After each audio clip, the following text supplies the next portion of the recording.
He scored more international goals than any player in the history of football. He carried a nation on his back for 2 decades. And yet, in the biggest moment of his career, on the biggest stage in the world, Cristiano Ronaldo was sitting on the bench. How does the greatest goalscorer of all time end up watching his country's most important match? From the sidelines. And when the final whistle blew, why did millions of fans around the world stop asking if he was a hero and start asking if he was the villain? The answer is more complicated, more emotional, and more shocking than most fans realize. If you love sports stories, documentaries, and untold moments from the world of sports, make sure to subscribe to Sports Arena. This is the story of how one of the greatest careers in football history came to an end that nobody expected. Not with a trophy, not with a farewell tour, but with heartbreak, benches, tears, and one moment that fans still argue about to this day. Cristiano Ronaldo gave Portugal almost everything: 5 Ballon d'Ors, a European championship, records that may never be broken, but international football, the one prize that mattered more to him than anything else, the World Cup, never came. And by the time his final chance arrived, something had changed. Not in his hunger, not in his discipline, but in how the world saw him. Because what happened at that final World Cup would divide fans forever. Was Cristiano Ronaldo pushed out by a new generation? Or did he push himself out by refusing to let go? Stick around, because the final chapter of this story is far more painful than anyone expected. The boy who promised his country everything. To understand how this story ends, you have to understand how it began. A teenager from Madeira, raised without much money, obsessed with one single goal: to make his country proud. When Ronaldo made his debut for Portugal in 2003, nobody could have predicted just how far this story would go. He wasn't just playing for himself. Every free kick, every sprint down the wing, every training session, it was for the badge on his chest. For almost 20 years, he delivered. He became Portugal's captain, its leader, its icon. In 2016, he did something no one believed possible. He lifted the European Championship trophy for a nation that had never won a major tournament, even though he left that very final in tears, injured, unable to finish the match. That night, fans didn't see a villain. They saw a hero who sacrificed his body for his country. But there was one trophy missing, one dream still unfulfilled, and as the years passed, that missing piece became an obsession. What happened next would test that dream in ways Ronaldo never expected. The clock starts ticking. By the time the 2022 World Cup in Qatar arrived, Ronaldo was 37 years old.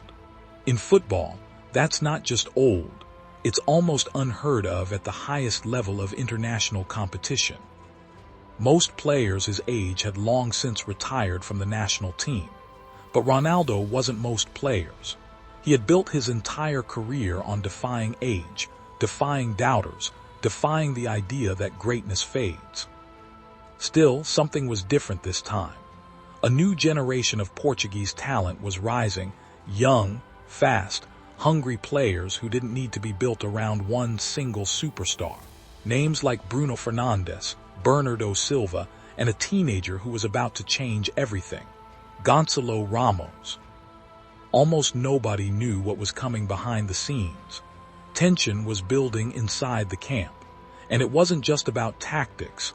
It was about legacy, pride, and the hardest question in sports: when is it time to let go? But this was only the beginning of the storm. The bench that shocked the world. Portugal's manager, Fernando Santos, made a decision that sent shockwaves through the football world. In the round of 16 against Switzerland, one of the most important knockout matches of the tournament, Cristiano Ronaldo was left out of the starting lineup. For the first time in a World Cup knockout game, the greatest goalscorer in international football history started on the bench. Fans were stunned. Pundits were divided. Was this disrespect to a legend? Or was it a bold, necessary decision for the good of the team? Then something extraordinary happened. His replacement, 21-year-old Gonçalo Ramos, scored a hat-trick. Portugal won 6-1.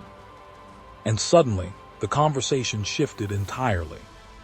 Was the team actually better without him? That question, the one nobody wanted to say out loud, was now impossible to ignore. What would you have done in Fernando Santos's position? Would you have risked benching a legend or protected him no matter what? Let us know in the comments. If you're enjoying this story so far, don't forget to subscribe, because we cover the biggest sports stories every single week. The quarterfinal that changed everything. Portugal advanced, but the pressure was building toward something bigger. In the quarterfinal against Morocco, Ronaldo came off the bench again, desperate to make an impact, desperate to save his World Cup dream. He fought until the very last second, throwing himself at every cross, every half chance. It wasn't enough. Portugal lost 1-0. Cristiano Ronaldo's final World Cup, the tournament that represented his last real chance at the one trophy that had eluded him his entire career, was over. The cameras caught him walking off the pitch in tears, not the tears of a villain, the tears of a man who had given his country everything and still fell short of the one dream that mattered most. But the real disaster wasn't the loss itself. It was what came after, the debate that would follow him for years. Do you think Ronaldo's international career should have ended differently? Would this legend's story feel complete if that Morocco match had gone another way? Hero or villain, the debate that wouldn't die. In the aftermath, football split into two camps. One side saw a man who had carried Portugal on his back for 2 decades, who scored the goals, broke the records, and gave the country its first ever major trophy in 2016. To them, Ronaldo wasn't the problem. He was a legend who deserved more respect, not less, in the final chapter of his story. The other side saw something different, a superstar who, even in his late 30s, struggled to accept a smaller role for the good of the team. They pointed to his reaction when substituted, his frustration on the bench, and asked a difficult question. Had loyalty to one man started to matter more than winning? Most fans still don't know the full truth of what happened in that Portugal camp. The private conversations, the tension between generations, the weight of trying to end one era while beginning another. And that's exactly what made this story so painful. There was no clean villain. There was no simple hero. There was just a legend running out of time and a team trying to figure out how to move forward. Who do you think was really responsible for how this ended? The manager, the team, or Ronaldo himself? What this story really means. Here's the truth that gets lost in the arguments about benches and lineups. Cristiano Ronaldo's international story was never really about one tournament. It was about a kid from Madeira who turned himself into the most complete footballer of his generation through relentless, obsessive work ethic. It was about carrying a nation's hopes for 20 years, scoring goal after goal, record after record, long after most athletes would have stopped trying. The World Cup he never won doesn't erase that. If anything, it makes the story more human, because the truth is, very few legends get the fairy tale ending. Most of them, even the greatest of all time, eventually run into a moment where the body slows down just enough, where a new generation rises just in time, and where the dream has to end without the perfect final chapter. That's not failure, that's sport. That's what makes these stories worth telling. Would Cristiano Ronaldo still be considered a legend if he had never played another World Cup match after 2022? Let us know what you honestly believe. Subscribe to Sports Arena so you never miss stories like this one. Because the biggest names in sports history all have chapters like this. So, was Cristiano Ronaldo a hero or a villain in the final chapter of his international career? Maybe the real answer is that he was simply human. A man who loved his country so much that he refused to accept his time was ending, and a team that had to make an impossible decision between respecting a legend and building a future. Remember the question we asked at the start. How does the greatest goal scorer in football history end up on the bench in the biggest moment of his career? Now you know the answer. It wasn't disrespect, and it wasn't decline. It was the collision of two truths that every great athlete eventually faces: the desire to keep fighting and the reality that no one fights forever. The final takeaway is simple. Legacies aren't only built on trophies. They're built on the years of sacrifice, the records broken, and the hope given to millions of fans, even when the ending isn't the one you dreamed of.